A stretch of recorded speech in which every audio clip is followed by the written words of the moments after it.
Allah yang berikan kesempatan kepada saya untuk berdiri di tengah-tengah saudara. Saya pikir saya sudah tereliminasi, tapi hari ini anugerah Tuhan saya ada di tengah-tengah saudara. Sekali waktu malaikat mengadakan rapat dengan para binatang di hari kelahiran Kristus. Malaikat ngomong sama binatang itu begini, siapa yang akan menyambut kehadiran anak manusia? Allah mau jadi manusia nih.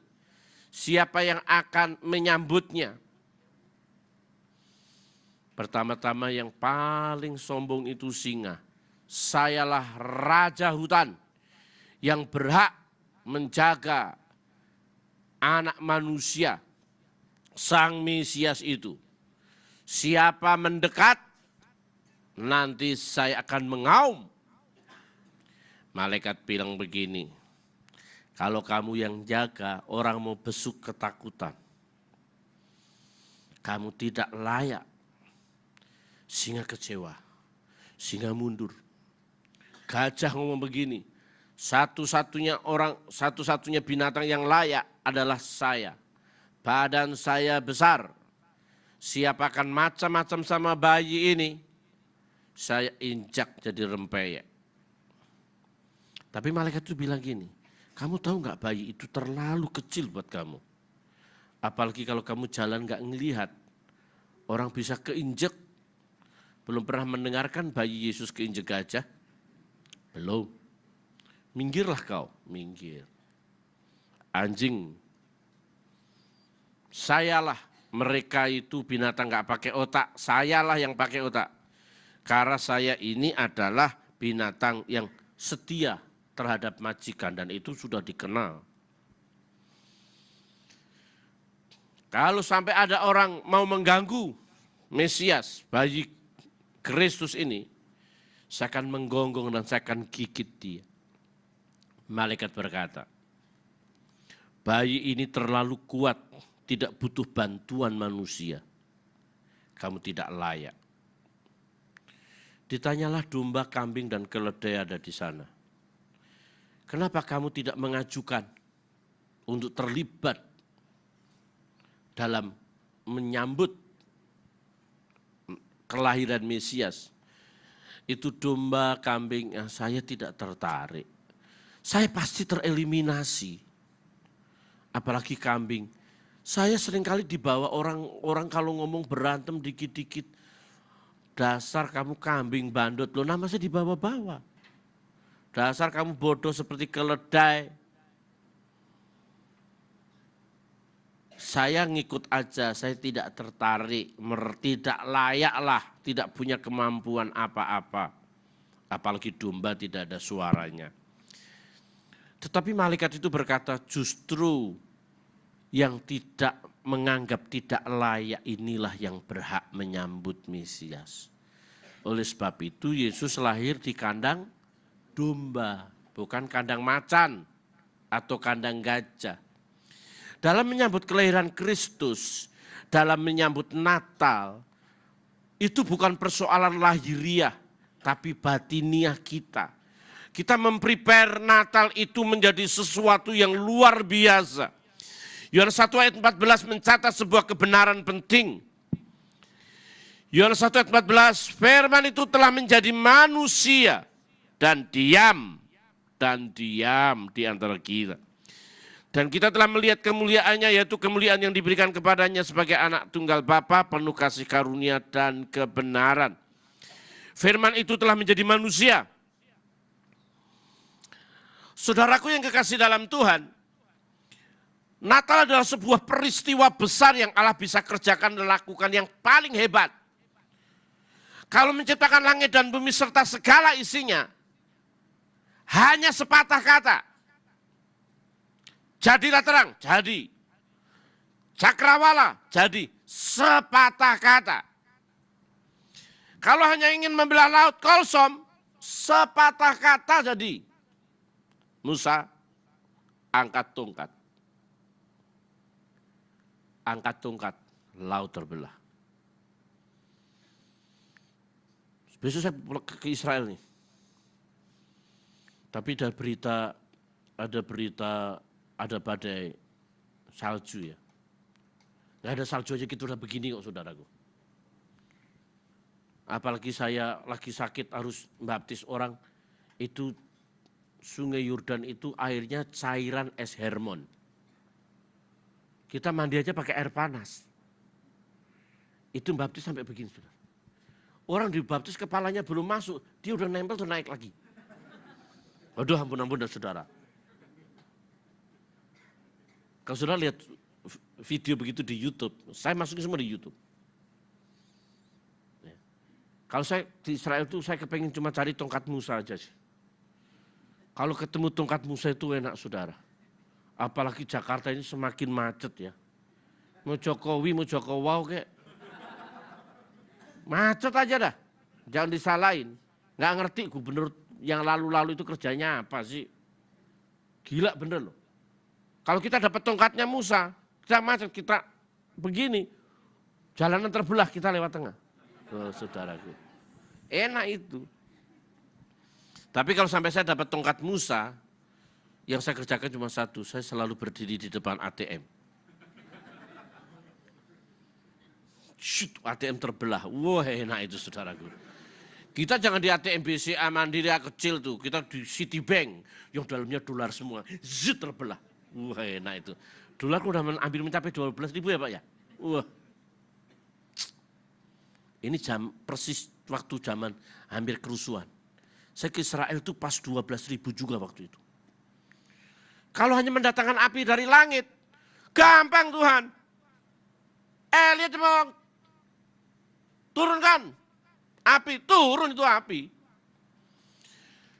Tapi untuk mengubah Allah yang roh menjadi benda padat tubuh nggak gampang. Mengubah Allah yang kekal menjadi fana nggak gampang.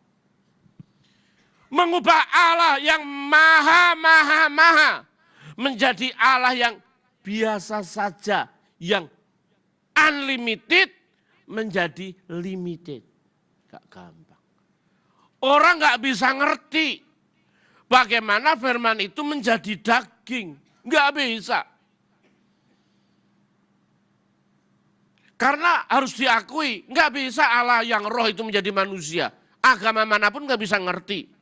Kenapa Yesus menjadi manusia 100% Allah 100%? Kan orang kan banyak debat. Yesus itu bukan Tuhan, Yesus itu manusia. Baru diangkat Tuhan oleh Kaisar Konstantin. Goblok dasar. Orang kalau nggak ngerti itu jangan banyak ngomong dah. Yesus itu 100% Allah karena memang benihnya dari roh Allah. Benih jagung mesti tumbuh jagung, nggak ada benih jagung tumbuh jengkol toh.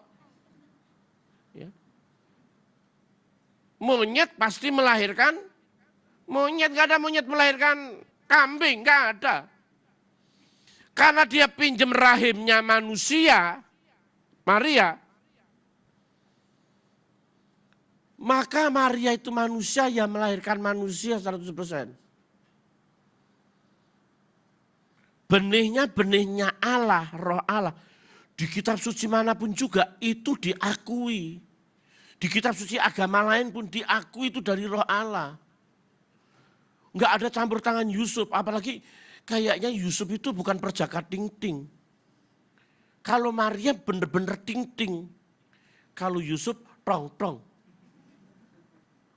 Ya. Itu duda anak berapa itu Yusuf? Walaupun itu tidak terkenal di kalangan gereja, tidak terkenal. Maria yang janda itu kawin sama duda. Itu enggak diekspos. Coba lihat, mana pernah ada yang jamin. Seorang duda yang dapat ting-ting begini, waduh senang, cintanya 100%. Tapi dia hamil duluan, sakitnya luar biasa. Tapi malaikat datang, hamil karena Roh Kudus. Jadi saudara, Allah hadir menjadi daging itu sebuah kisah. Kejadian 1 ayat 1 itu kisah penciptaan.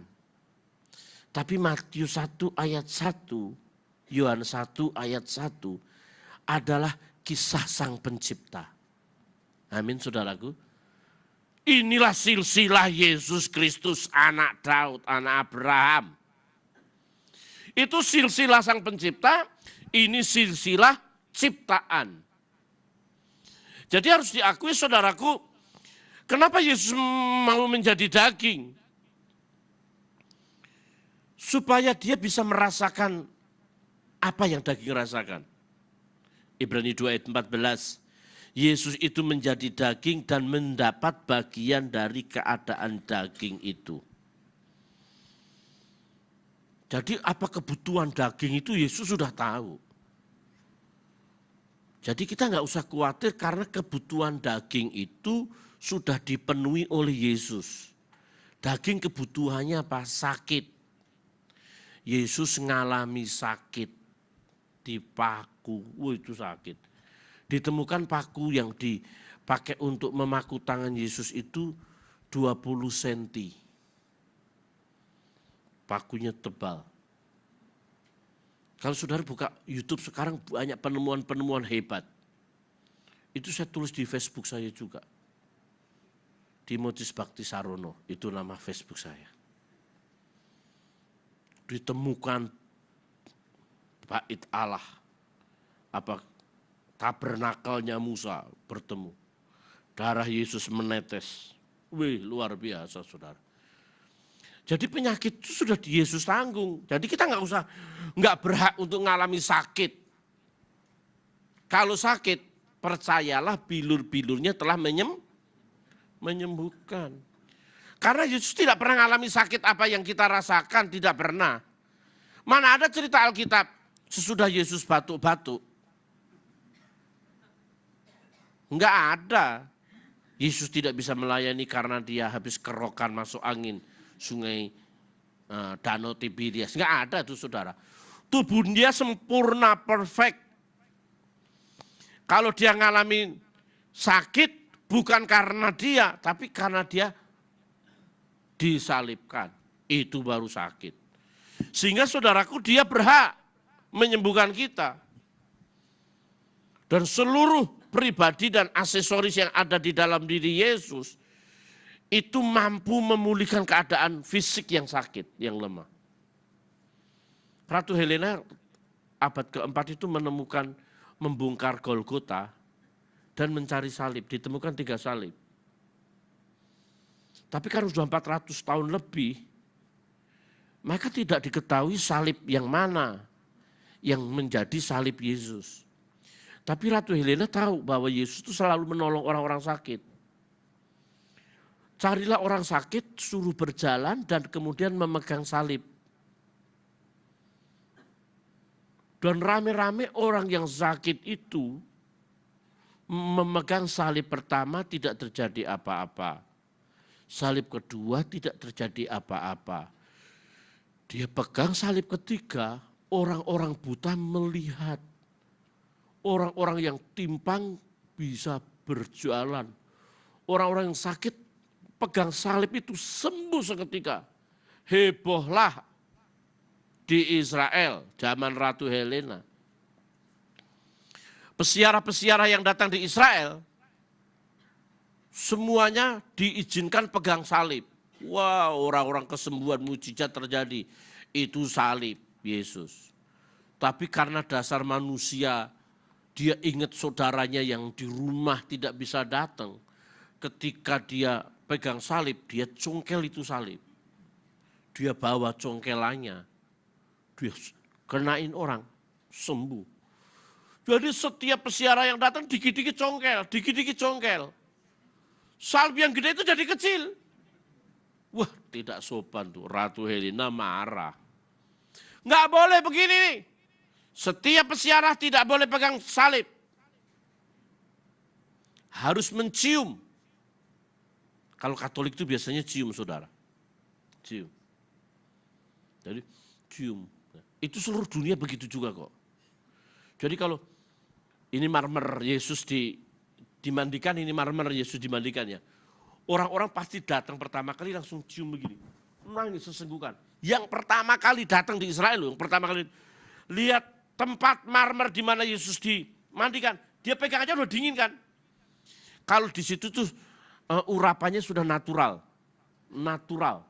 Nggak usah dikondisikan deh. Kalau kita mendatangkan hadirat Allah kan kita kondisikan haleluya 12 kali, pakai penyembahan, pakai bahasa roh, supaya dikondisikan. Kalau itu nggak usah nyanyi, pegang begini, wah langsung diciumin, wah orang nangis sejadi-jadinya. Kecuali orang Indonesia, habis pegang begini langsung foto, video. Kalau udah tahu begitu saya langsung begitu, itu pasti orang Indonesia itu. Itulah Indonesia. Udah selesai. Dari mana bro? Dari Bandung. Loh kok tahu saya ini? Tadi caramu juga ketahuan no. Walaupun saya baru 23 kali ya ke Israel ya. Baru 23 kali Pak. Baru 23 kali. 23 kali dengan nanti saudara ya. Mujizat. Jangankan salib Yesus. Kita tahu bekas pakaian Paulus saja menyembuhkan kok. Sapu tangan Petrus menyembuhkan. Bayang-bayang Petrus menyembuhkan. Wah itu kan dahsyat. Tulang Elia itu tulang Samuel ya.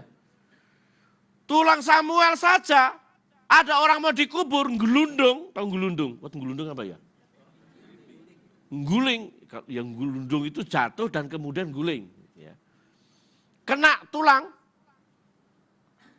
langsung bangun kok. Wih, nabi-nabi itu ciri khasnya ada mujizat. Kalau nabi nggak ada mujizat, jangan ngomong nabi. Itu orang Batak bilang nabi rong. Tahu nabi rong apa? Ada orang Batak sini? Ya banyak, nabi rong itu. Artinya saudara dengar, semua nabi itu punya mujizat. Kalau saya sampai dapat tulangnya Samuel, wah saya datengin itu Husada, Atmajaya. Saya lihat, tapi yang masih muda, jangan yang tua sudah lah biarin lah. Anak muda bisa mati, orang tua wajib mati, kakek nenek harus mati. Sudah gak lari kemana-mana. Ya, anak muda bisa mati, orang tua wajib, kakek nenek harus mati. Ya. Jadi yang sudah laule, hen laule, nyadar. Harus, bukan lagi wajib. Untuk itu mari kita sadar, di dalam Yesus Natal itu way out untuk seluruh kebutuhan kita. Kita tidak perlu khawatir, kita tidak perlu takut. Karena kendali hidup kita ada di tangan Yesus. Seperti anak kecil dari Solo ke Jakarta, naik di depan sendiri, ditanya sama orang, kemana dek? Itu baru 2 tahun. Ke Jakarta. Wih, berani, ngapain takut? Kau nggak Jakarta jauh? Ya nggak apa-apa kan saya udah naik bus malam ini. Dia nggak takut? Enggak. Kok nggak takut? Enggak. Supirnya bapak saya. Kalau supirnya bapak saya nggak perlu takut. Amin saudara. Tahun ini kan yang bikin susah hidup kita itu kan kita nggak sadar Tuhan itu ada di antara kita nanti kita bicara. Dia menjadi daging memenuhi kebutuhan daging kita. Memenuhi perlindungan kita. Oleh sebab itu kekhawatiran, ketakutan itu melecehkan Tuhan. Harusnya masalah itu bisa kita pikir cuma 2 jam, bisa 2 minggu. Itu sudah mengkarat di daging, di otak, di pikiran, itulah jadi berhala. Sudah mengkarat seharusnya bisa 2 jam kita susah mikirin masalah kita. Bisa 2 bulan, 3 bulan, 2 tahun itu masalah nggak bisa kelar. Sakit, dendam, marah. Itu yang namanya berhala. kalau datang begitu sama Tuhan, Tuhan berkata kami itu bawa berhala. Datang bukan karena kau sayang aku, cinta aku, karena kau bawa berhala.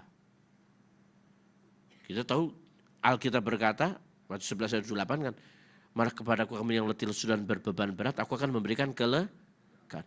Jadi jangan datang karena beban dan masalah. Tuhan itu bukan komoditas hal-hal yang paling jelek yang kita berikan pada dia. Masalah, problema, sakit. Itu hal yang paling buruk di dalam diri kita. Tuhan itu komoditas yang terbaik yang kita miliki. Amin saudaraku. Ucapan syukur, pujian, pengagungan. Padahal hidup kita susah. Kita nggak ngomong kesusahan kita. Kita ngomong pujian, memang engkau baik, engkau luar biasa. Tuhan berkata, engkau baik. Padahal hidupmu seperti itu. Nah, dia itu bukan komoditas yang jelek dari kita. Kebutuhan kita yang paling jelek, sampai kematian pun dia tanggung. Yesus mati. Siapa bilang Yesus nggak mati? Agama lain aja bilang Yesus nggak mati. Kemarin Roma Irama yang menjadi presiden itu diwawancarai. Itu presiden Satria bergitar. Saya nggak tahu Indonesia mau jadi apain ya. Nggak apa-apa lah, itu haknya dia kok. Ditanya begini.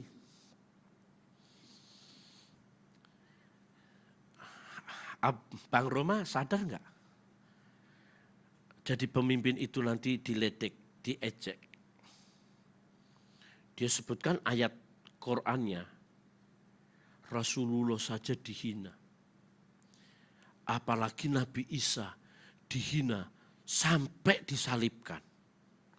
Nah lo kejebak ngomongan lo. Kitab suci lo berkata bahwa Isa tidak disalib. Bener kan?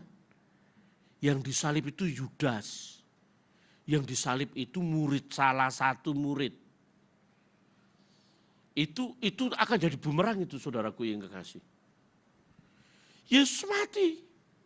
Mati karena kebutuhan daging kita itu mesti mati. Enggak ada kita yang enggak mati, semua akan mati. Bahkan kita kebutuhan kita itu mesti masuk neraka. Kebutuhan daging orang yang berdosa itu mati. Pasti mati masuk neraka. Yesus mati masuk neraka, turun ke alam maut. Siapa bilang Yesus mati masuk surga? Yesus mati masuk neraka loh. Di neraka, diaduk-aduk itu neraka. Petrus mengatakan, memproklamirkan. Jadi orang yang percaya Yesus tidak berhak masuk neraka karena Yesus sudah menggantikannya. Amin. Saudara yakin mati masuk surga? Amin. Saudara belum sarapan ya? Saya juga belum saudara. Saya mau tanya, saudara yakin mati masuk surga? Amin. Apalagi saya. Amin saudaraku.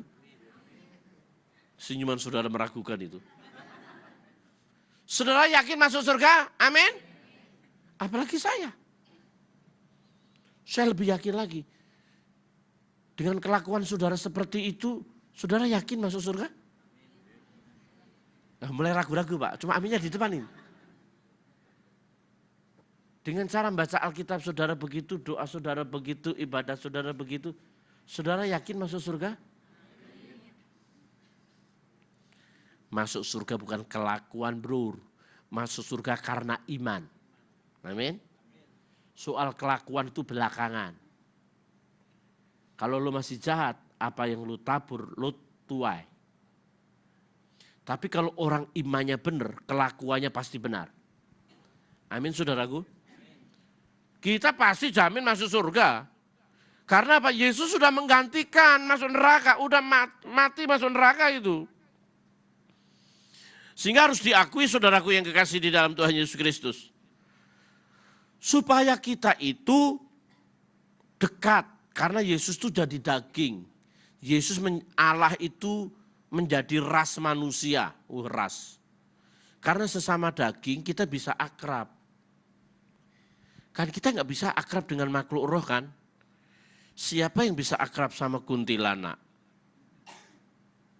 Jangankan akrab, Dia datang aja ngeri kita kok. Kalau dia datang, suasananya beda.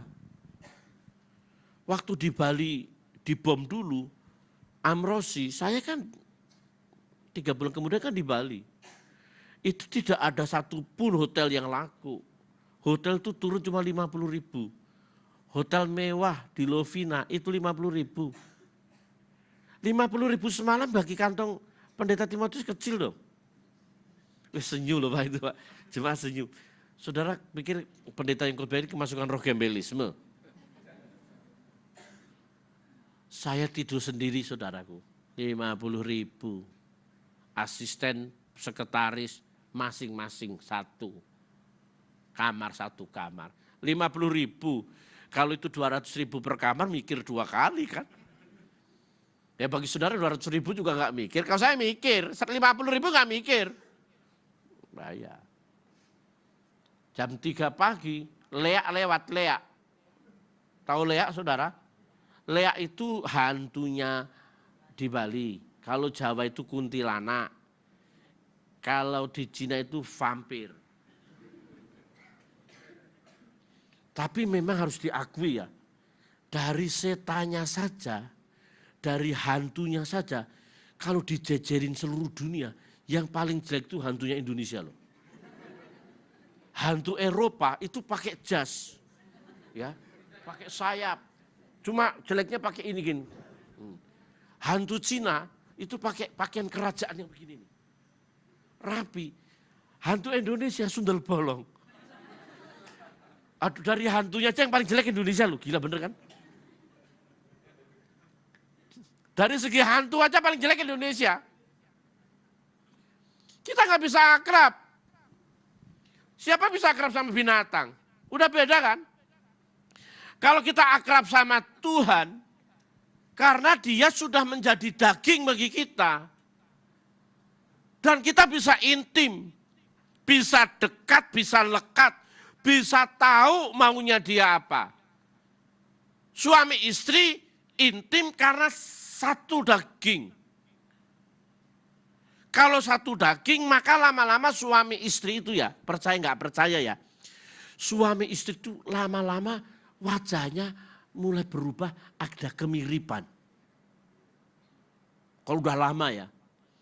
Pokoknya suami istri yang wajahnya sangat berbeda itu di rumah pasti selalu berantem. Udah tuh, saya udah pengalaman lah saudaraku ya, namanya saya udah umur 50 ya saudara ya. Ingat ya, kalau umur 50 itu satu kaki itu udah di kuburan. Ingat ya, yang sudah 50 satu kaki di kuburan. 60 satu lagi mau diangkat itu. 70 sudah mulai mendekat. Udah kasihan ya. Saudara. Suami istri itu lama-lama karena sudah menyatu dari daging, lama-lama karakternya udah saling ngerti. Saya belum sampai umur 70 sih. Saudara tanya yang sudah umur 70. Bapak umur berapa Pak? 63. Umur yang 60-70 itu suami istri tidak lagi jadi suami istri.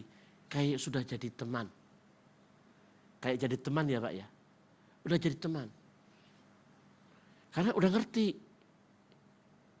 Jadi teman itu. Kalau kita satu dengan Tuhan menjadi satu daging, kita ngerti dia. Oleh sebab itu Immanuel artinya Allah menyatu dalam diri kita.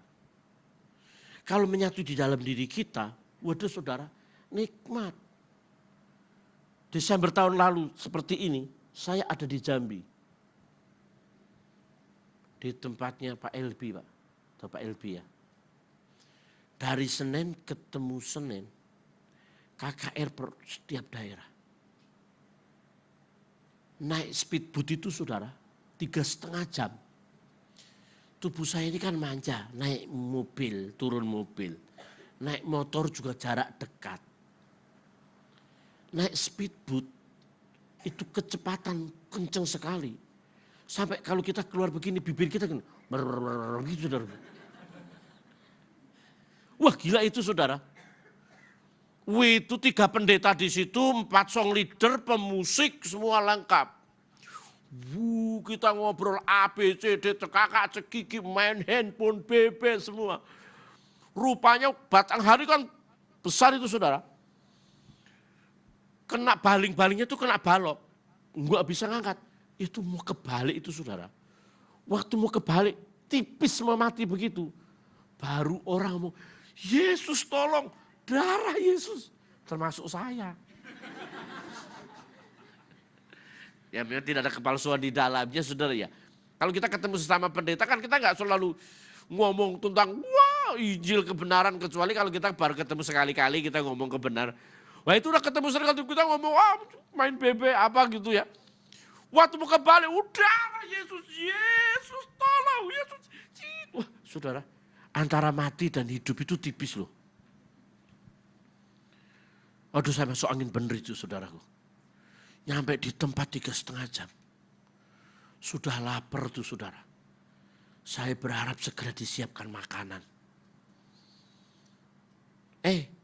Itu benar itu saudara. Nyampe sana Pak Pendeta terima kasih. Salah satu orang Batak asli itu hebatnya satu. Paling hormat sama pendeta. Hormat. Kalau di daerah kaum Batak asli saudara. Batak asli. Wah hormat bener itu pendeta. Pendeta kamu datang pendeta. Terima kasih Pak Pendeta berkenan datang di sini Pak Pendeta.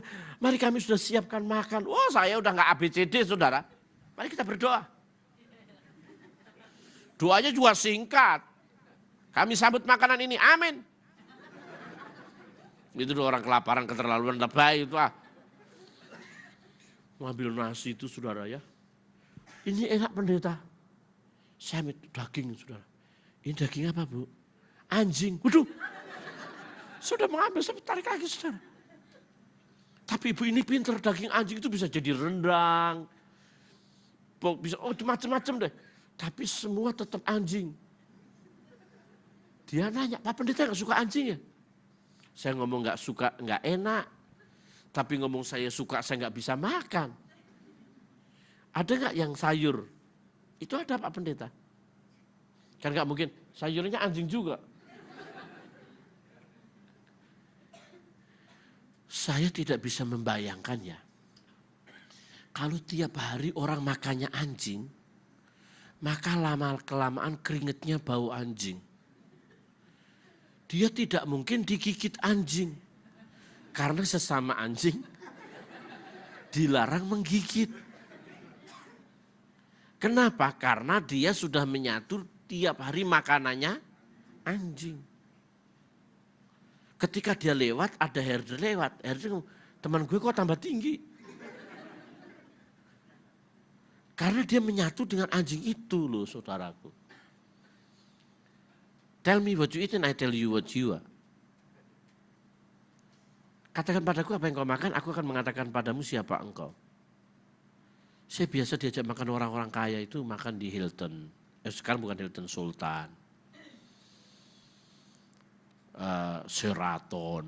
Wih, saya perkirakan sekali makan itu 400.000 kali. 350. Kami makan 4 orang aja. Buffet itu 900 lebih. Kalau saya makan sendiri sekali makan 400, sayang. Kan nggak mungkin saya ditraktir di situ. Pak nggak usah Pak minta mentahnya. Waduh, itu kere sentris bener itu. Itu kalau orang Chinese itu kelompok kaipang. Ya. Tapi saya pikir orang-orang kaya di Jakarta ini memang kelasnya begitu loh. Saya perhatikan kalau dia ngambilnya apa ya orang kaya ini ya. Kalau aja orang miskin makanya ngambilnya juga beda. Beda bener beda. Dia cari tempat yang dagingnya juga daging domba. Kalau daging sapi, ngambil gede-gede. Beda, levelnya beda. Coba 400.000 kita ambil. Kita makan di warteg, Bu, saya makan 400.000 saya habiskan sekarang. Supaya saya keluar dari sini, saya kenyang. Sama-sama kenyang sih, tapi kenyangnya keluar dari hotel Sheraton ini, rasanya tegap. 400 di warteg, keluar situ muntah-muntah. Jadi cara makan kita itu membuat level hidup kita. Saya di Abu Dhabi makan mie ayam. Kecil. Mie ayam. Sama teh. Teh kotak. Total makan habis $24. Tahu $24 berapa? Ya. Kalau satu 10.000 berarti 240. Dengan kecil begini. Saya bisa membayangkan kalau di Jakarta kita datang sama tukang mie pinggir jalan. Tolong bikinkan mie 200.000, 40-nya teh es. Sama-sama kenyang sih, tapi ini bisa masuk rumah sakit. Operasi. Loh kalau yang tiap hari kita makan makanannya di luar Tuhan, hidup kita jadi rusak. Kita cuma makan masalah, persoalan, beban, tekanan, pikiran. Itu menjadi konsumsi hari demi hari. Maka kita identik dengan itu.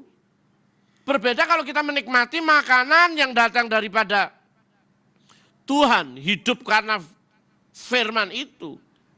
Maka kita seperti Yesus tidak akan dikuasai oleh dosa. Roma 8 ayat 3. Walaupun Yesus Kristus daging tapi tidak dikuasai dosa.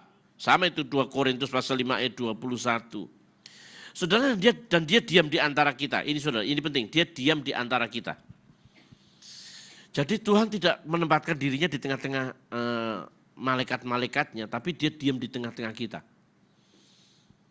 Itu lebih sulit daripada Daniel di lubang singa, Yunus di perut ikan. Lebih sulit daripada Yeskiel di tengah-tengah kalajengking.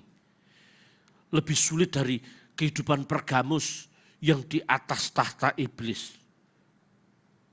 Lebih sulit daripada Sadra, Mesakh, Abednego yang ada tinggal di perapian. Yesus tinggal di tengah-tengah kita supaya dia mendampingi kita hari demi hari. Target kekristenan itu serupa dengan Kristus. Hadiratnya ada di tengah-tengah kita. Jadi tubuh kita merupakan bait Allah. Kalau tiba-tiba SBY mau ibadah di tempat ini, datang saja. Maka ibadah ini akan tetap berbeda. Karena prinsip Waspampres itu di mana ada presiden, di situ jadi istana. Karena teman akrab saya itu orang-orang Waspampresnya. Ring 1, ring 2, grup A, grup B saya kenal, tahu lah. Jadi presiden hadir, di situ harus dijadiin istana. Dari safety-nya, amannya, nikmatnya. Dijaga semua. Kalau SBY ada itu jadi mall. Mall ini juga di kerajaan. Atas bawah diperiksa. Apalagi kalau Obama datang, lebih lagi. Sebulan sebelumnya sudah survei.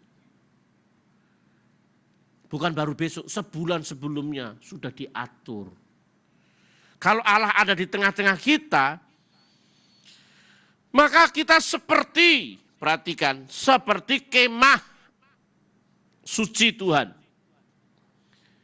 Kalau kemah suci Tuhan, di situ ada Shekinah glory. Demikian juga kita ada Shekinah glory-nya Tuhan. Amin, saudara. Kata dia tinggal di antara kita, dalam bahasa Yunaninya bahwa eskenosen in hemin. Artinya dia diam seperti kemah. Yang tinggal di kemah itu pertama gembala.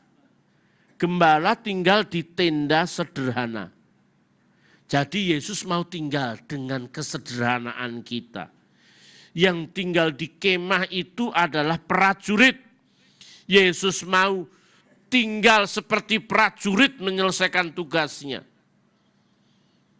Yang tinggal di kemah itu adalah bangsa Israel yang pasti ada Kanaan yang dicapai. Jadi saudara-saudaraku yang kekasih, yang tinggal di kemah itu adalah zaman Musa, kemah suci. Bukankah tubuhmu bait Allah? Mari kita kondisikan tubuh kita ini menjadi bait Allah. Bukan tumpukan masalah, sampah, dendam, amarah, kebencian. Kita tuh pasti ditipu orang lah. Saya ditipu 100 juta pertama kali itu ya. Aduh saudara sakit loh. Yang nipu itu Majelis GPIB Bandung. Waktu duit 100 juta saya hilang. Wah itu bagi saya besar ya. Kalau bagi saudara kan cuma beli permen karet. Waktu itu saudaraku, aduh jantung, paru-paru, ginjal itu rontok semua. 100 juta itu saudara. Saya langsung suruh pegang orang itu, rasanya ngomong satu, salibkan dia. Nah udah habis itu saudaraku. Sebaik-baik apapun kita tuh punya musuh. Orang tuh mesti benci kita, marahin kita, jelek-jelekin kita. Nggak usah pusing, nggak usah dijelekin orang juga, kita bisa jelek sendiri kok. Saudara.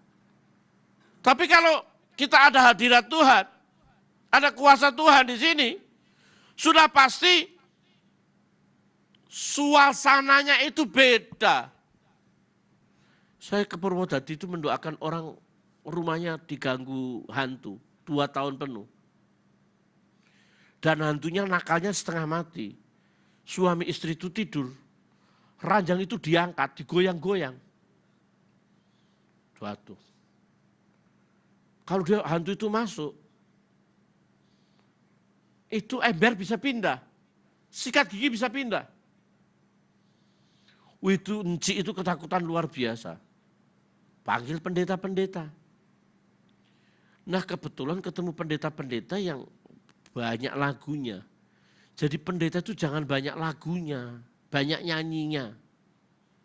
Kalau nyanyi pakai lagu, kalau berlagu nggak bakal nyanyi. Gayanya, Pak Pendeta, setannya sudah keluar belum pendeta? Sudah Ci, saya lihat dengan mata kepala saya sendiri keluar pintu itu tadi. Waktu pendeta ngomong keluar pintu tadi, itu intinya dijambak, atau dijambak enggak? Dijambak. Pendeta ampun pendeta, masih di belakang pendeta. Itu pendetanya maki-maki saudara. You enggak punya iman. You itu enggak percaya Yesus. Frustasilah dia sama pendeta. Enggak datang 1 tahun ke gereja. Enggak mau nginjakan kakinya ke gereja. Panggil haji, pastor, paranormal yang tidak normal. 2 tahun penuh. Dengarlah saya di Jakarta. Memang pelayanan saya enggak beda dengan pelayanan saudara. Saudara healing movement. Saya supermarket mujizat. Walaupun sekarang masih pasar tradisional Pak. Pasar tradisional lama-lama jadi supermarket. Ya biarin aja. Pokoknya di dalam Yesus mau apa saja itu bisa. Amin saudara. Di dalam Yesus itu apa saja ada. Dia telepon saya, ya saya akan datang. Tapi saya kasih syarat, mau enggak? Mau Pak Pendeta, syaratnya apa? Enggak usah diamplopin. Saya tanggung itu pesawat bolak-balik dari Jakarta Semarang. Enggak usah datang, enggak usah dijemput, pulang enggak usah diantar. Memang kutilan, itu apa jalangkung. Enggak usah dijemput saya datang sendiri, tapi pulang diantar. Enak aja udah datang gratis diantar. Tapi benar saudara, saya datang. Mau enggak syaratnya? Mau Pak Pendeta. Saya datang saudara. Sampai sana memang saya itu banyak lagunya juga sih kadang-kadang. Saya bukan punya handycam baru tuh. Saya coba handycam itu, entah saya lihat jadwal. Ya, masih 5 menit. Saya shoot itu rumahnya 600 meter. tingkat 2 belakang. Depan tuh rumah kuno deh. Saya syuting. Enciknya kasak kusukin sama lakinya. Ini pendeta hebat nih. Hantunya di-shoot, dicari di mana tempatnya. Padahal saya baru coba handycam baru. Saya ketawa geli aja dah. Pokoknya lu percaya gue dulu dah. Dia nanya, Pak Pendeta. Kelihatan gak hantunya? Kelihatan gimana? Tadi kan shoot kan? Enggak, saya coba handycam baru sih. Saya pikir pendeta cek ini, lihat hantu. Ya namanya juga lagi lihat handycam baru coba. Saya mau tanya Ci, jujur yang paling menakutkan hantu itu apa? Saya udah dengar itu saudara. Yang tadi ranjang diangkat, dijambak, saya udah dengar. Saya sudah survei dulu, saya tanya orang-orang di situ. Keluarganya sebagian saya juga kenal juga. Cik, apa yang menakutkan Cik melalui hantu itu? Gini Pak Pendeta, yang saling takutkan Pak, saya dikencingin Pak. Cik lo jangan bohong Cik, saya dari Jakarta Cik. Saya itu hamba Tuhan, jangan mulut kita bohong. Pendeta sumpah mati pendeta. Kalau saya bohong saya mati sekarang pendeta. Saya nggak berani undang Pak Pendeta dari Jakarta, masa saya bohong. Bagi saya bohong sih, hantu itu roh. Saya nggak bohong pendeta. Sekarang tunjukkan kencingnya di mana. Dia tunjukkan di kamarnya dia. Di sini warnanya apa? Kuning. Belepetan di sini pendeta. Pendeta kan lihat kan ada kan. Seringkali di sini pendeta tes. Waduh. Kalau itu mau hantu nggak kencing di sini, tulis di tembok di situ. Dilarang kencing di sini. Karena hantunya Jawa, ditulis pakai bahasa Jawa. Aja nguyuh neng kene asu tenan. Orang Jawa tahu yang saya maksud. Asu kire tenan. Orang Chinese itu kadang-kadang juga berlagu juga ya. Ngusir hantu pakai huruf Mandarin. Loh kalau hantunya model begini, taunya Hono Coroko. Iki opo? Maksud dia. Saya nanya dia. Kulkasmu berapa tahun Cik? Garansi. Ada apa Pak Pendeta? Tanya berapa tahun? 3 tahun. Garansi doa saya seumur hidup. Kalau hantu besok datang lagi, saya terbang dari Jakarta. Cuma saya tanya, berapa lama kau gak ke gereja? Baru setahun pendeta. Itu kurang ajar. Saya baru marah saudara. Marah saya benar. Toh ongkos saya tanggung sendiri. Tiket sudah bolak-balik itu. Di tangan itu. Lo gak terima marah gua pulang malam ini. Nginep di Semarang. Hotel Semarang terlalu kecil bagi saya. Walaupun hotel Melati. Nah, kan gak ditanya tidur di mana kan. You gak hormat sama Tuhan ya. You itu bukan anak Tuhan. Kalau you rumah Tuhan, tubuhmu bait Allah. Allah tinggal di situ. Cita gak rumah sakit ada apa? Ada orang sakit pendeta. Rumah duka ada orang mati pendeta. Rumah hantu ada setan. Rumah Tuhan ada Tuhan kan. Berarti hatimu bukan rumah Tuhan. Hatimu rumah setan. Baru intinya tertunduk nangis. Kita urapi malam ini kita KKR. Panggil semua keluarga. Panggil semua keluarga KKR. Urapi itu rumah. Jam 11 selesai, pulang semua, enciknya Cik. Masuk sama suami, tidur. Saya dari Jakarta tidak akan tidur sampai pagi. Saya tunggu hantunya. Kalau hantunya datang, saya potong-potong. Bener pendeta? Saya udah berani dari Jakarta ke sini kok. Besok saya kasih potongannya. Dia tidur jam 12 saya berdiri, saudara. Merinding sih. Siapa bilang nggak merinding saya.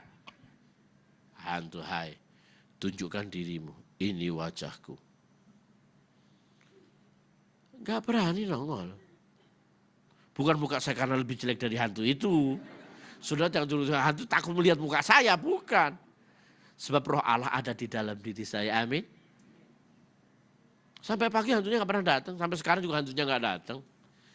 Kalau dia tinggal di dalam diri kita, maka tubuh kita itu jadi istana, jadi bait Tuhan, amin saudaraku.